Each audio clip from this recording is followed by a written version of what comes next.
Alors, dossier mouton, ces moutons qui nous ressemblent. La brebis ambitieuse, c'est vrai qu'elle est plutôt ambitieuse celle-là.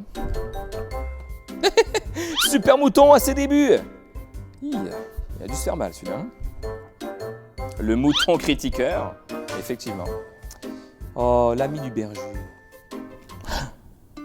La famille du berger. Quelle belle image, hein? C'est vrai que c'est cute. Ça donne presque le goût d'être un mouton. Tu crois pas si bien dire. Hein? Est-ce que tu savais qu'il existe une parabole dans laquelle Jésus se compare à un berger? Oui, et pas n'importe quel berger. Le bon berger. Mais berger de quoi? De qui? Eh ben, justement, de nous. Ben là, arrêtez de bêtises. Toi qui rêvais justement d'être un mouton. Allez, plongeons au cœur de la parabole du bon berger et d'ici là, essaye de pas perdre haleine. Ça farte?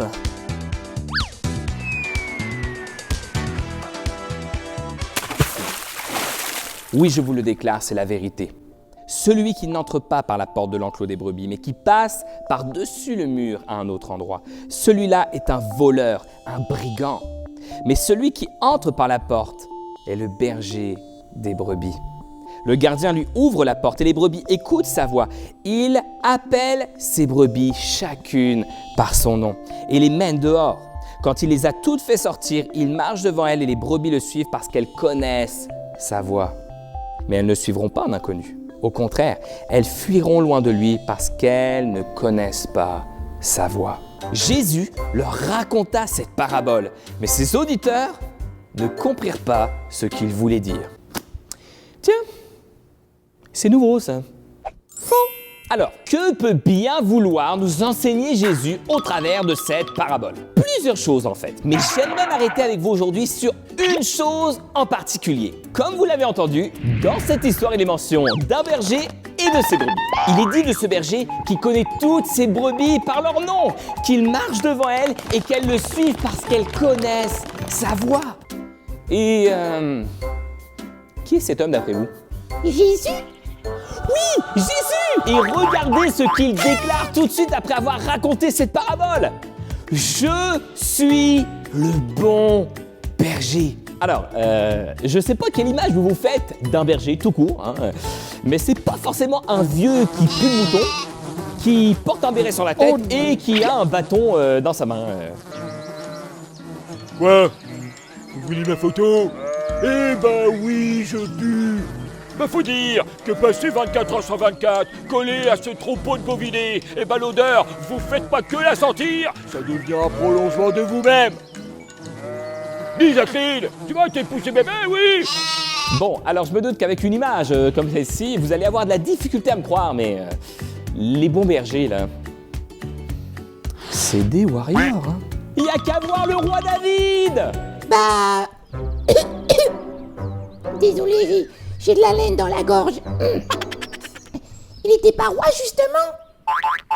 Oui, c'est vrai. Mais bien avant cela, il était berger du troupeau de son père. Regarde un peu comment il décrit sa job de berger au roi Saül lorsqu'il essaie de convaincre ce dernier de l'envoyer combattre le géant Goliath.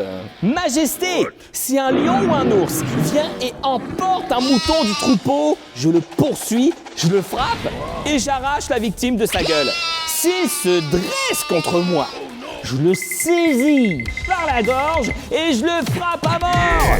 Eh bien, je ferai subir le même sort à ce Philistin païen puisqu'il a insulté l'armée du Dieu vivant. Ça, les enfants, c'est du berger. Du très, très bon berger. Et bien aussi bon berger qu'était le roi David.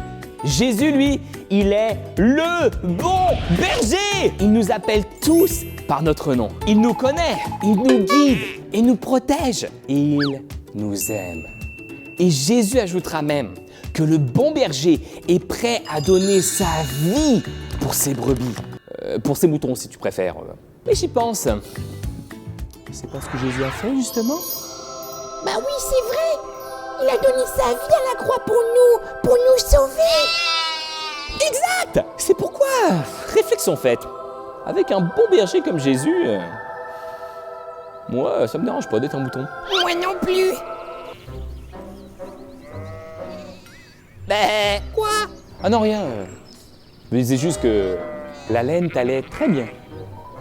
Tant mieux, parce que je l'ai eu en rap. Mais... Décidément, c'est plus grave que ce que je pensais. Bref.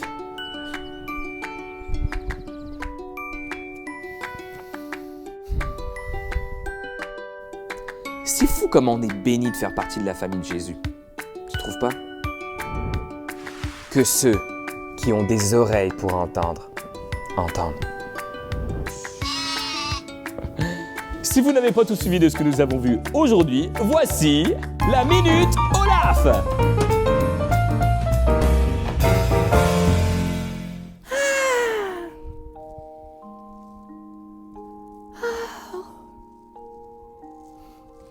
L'Éternel est mon berger. Je ne manquerai de rien. Il me fait reposer dans de verts pâturages. Il me conduit dans les eaux paisibles. Il restaure mon âme. Il me conduit dans les sentiers de la justice. Oh my gosh.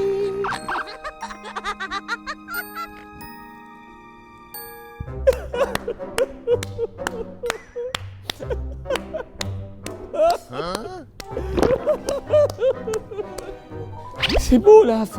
Qu'est-ce que tu veux que je te dise? Tu le sais peut-être pas, mais c'est la chanson que la maman de Jade lui chante avant son dodo le soir. Eh ben,